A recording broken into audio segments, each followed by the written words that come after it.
So dear, आप सभी का स्वागत करता हूं अपने यूट्यूब परिवार MRS स्टडी में।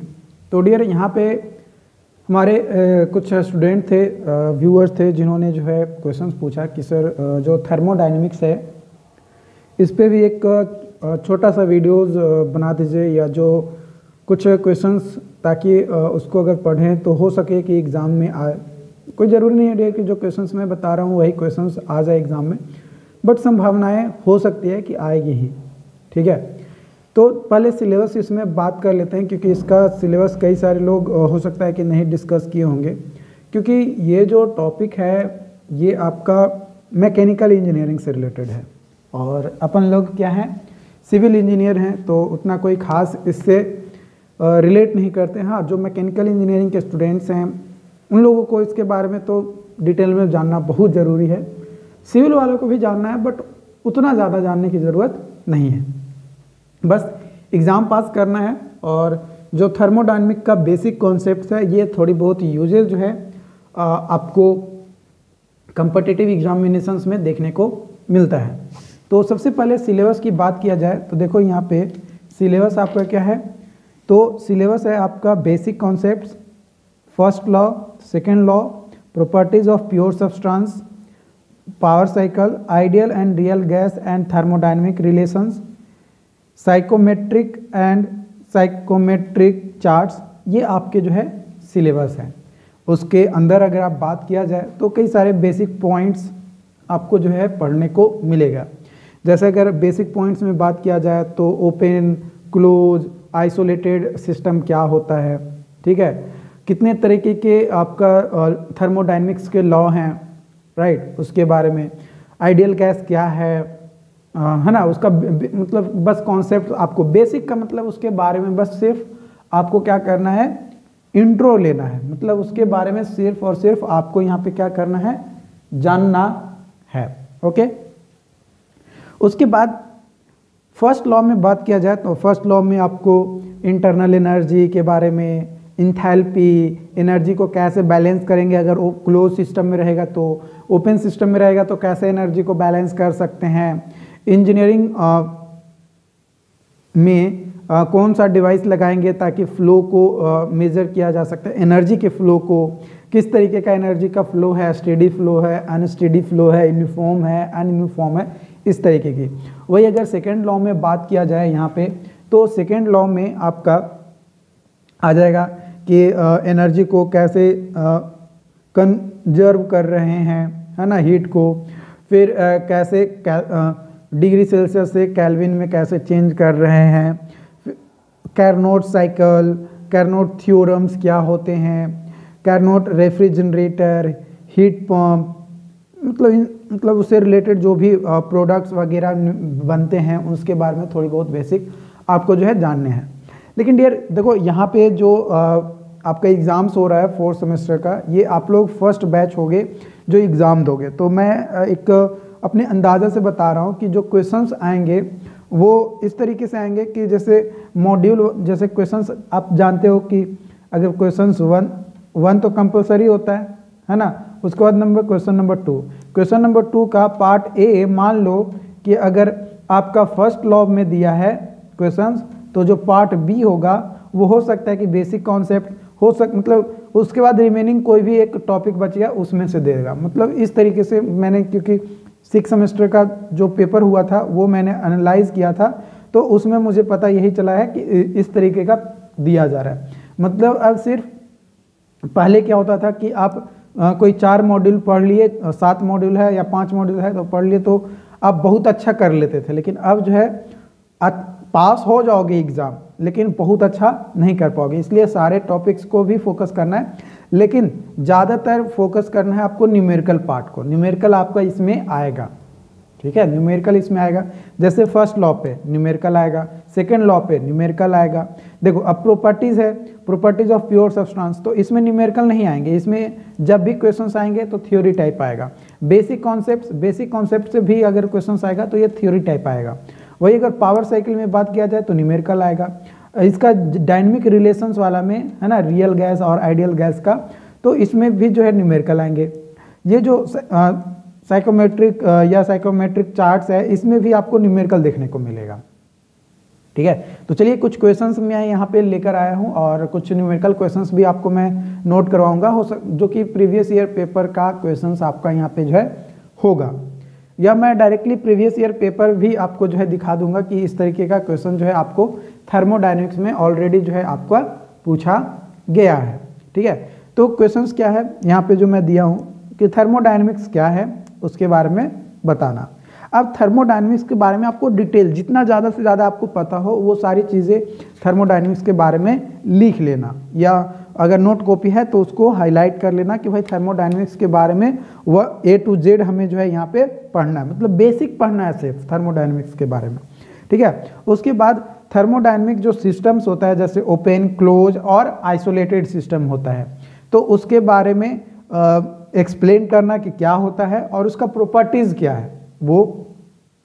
उसके बाद explain the law of thermodynamics in brief. Law of thermodynamics, तो लॉ ऑफ थर्मोडायनेमिक्स बात किया जाए तो मेनली दो लॉ ज़्यादा प्रचलित होता है, एक होता है फर्स्ट लॉ ऑफ थर्मोडायनेमिक्स और एक होता है सेकंड लॉ ऑफ थर्मोडायनेमिक्स। जो फर्स्ट लॉ ऑफ थर्मोडायनेमिक्स होता है ये बताता है कि इंटरनल एनर्जी कैसे वर्क कर रहा है, मतलब उसके कॉन्सेप्ट्स के बारे में बताता है। वही अगर सेकंड लॉ की बात किया जाए तो हीट एनर्जी को कैसे दूसरे फॉर्म ऑफ एनर्जी में चेंज कर रहे हैं, क्योंकि एनर्जी नहीं क्रिएट किया जा सकता है, नहीं डिस्ट्रॉय किया जा सकता है, तो वो चीज़ें इसमें बताता है। लेकिन इसके अलावा भी दो और लॉ हैं जो कि है जीरोथ लॉ और एक होता है थर्ड लॉ।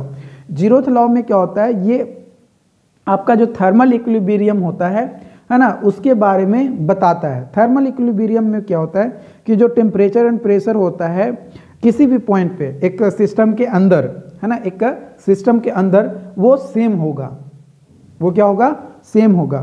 तो ये बताता है थर्मल इक्विलिब्रियम, और इसमें कोई भी वेलोसिटी ग्रेडियंट वगैरह या केमिकल इक्विलिब्रियम की ज़रूरत नहीं पड़ती है हमें। ठीक है, जब हम लोग थर्मल इक्विलिब्रियम की बात करते हैं तब। ठीक है, और उसके बाद आता है थर्ड लॉ। थर्ड लॉ में जो है एब्सोल्यूट जीरो एंट्रोपी जो टॉपिक होता है उस पे बेस्ड होता है ये हमारा थर्ड लॉ। ठीक है, तो थर्ड लॉ के बारे में तो जीरोथ, फर्स्ट, सेकंड, थर्ड, ये तीनों लॉ के बारे में आपको यहाँ पे लिखना है।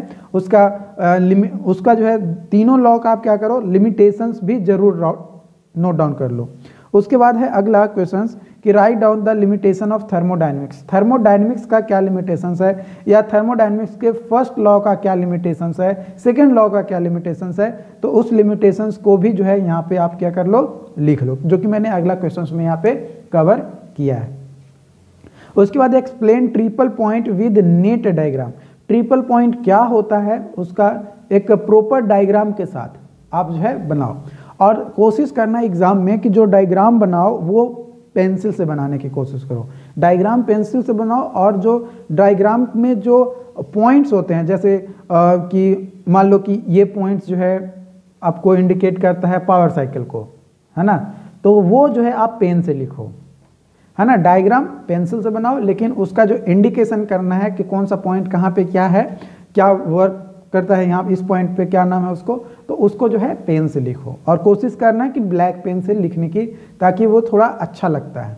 ओके, बाकी आपके ऊपर डिपेंड करता है कि आप किस तरीके से लिखते हो, क्योंकि आप लोग first, second, third already exam दे चुके हो, या फिर अगर आप लैटरल एंट्री से आए होगे तो भी आप थर्ड सेमेस्टर का तो एग्ज़ाम दिए ही होंगे, तो आपको एक्सपीरियंस हो गया होगा एक सेमेस्टर का, या डिप्लोमा में आपने एग्ज़ाम दिया होगा, तो उसमें आपको पता होगा कि कैसे एग्ज़ाम में पेपर आपको लिखोगे तो आप ज़्यादा अच्छा कर सकते हो। यहाँ पे एग्ज़ाम में कभी ये ज़रूरी नहीं होता है कि आप जो है एग्ज़ाम में पेपर भरना। एग्ज़ाम में ज़रूरी होता है कि टू द पॉइंट आप क्या लिख रहे हो। अगर टू द पॉइंट लिख रहे हो, पेपर नहीं भी भर रहा है, कोई दिक्कत नहीं है, पेपर भरने की ज़रूरत नहीं है। कई सारे लोग बोलते हैं कि अगर नहीं आ रहा है तो पेपर भर दो, आप पास हो जाओगे। इट में भी पॉसिबल कि होता होगा कि पास हो जाएं, लेकिन मुझे नहीं लगता है। ठीक है, तो इसको नोट कर लो। कुछ और न्यूमेरिकल क्वेश्चंस मैं आपको यहाँ पे देने वाला हूँ।